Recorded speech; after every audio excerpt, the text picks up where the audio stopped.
ವಂಶನಾಶಂ ಕಿಂಗಿಣಿ ಜನಮಾನಂ ಭಕ್ತರನ್ನು ಕಾಡೋ ಕಷ್ಟ ನಷ್ಟ ಕಳೆಯುವೆ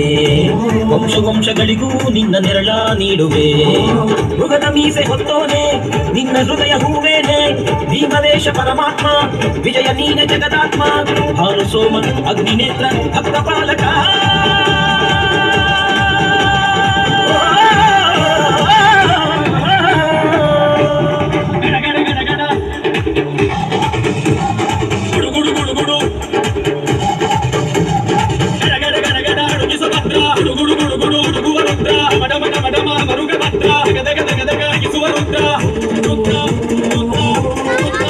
ವೀರಭದ್ರ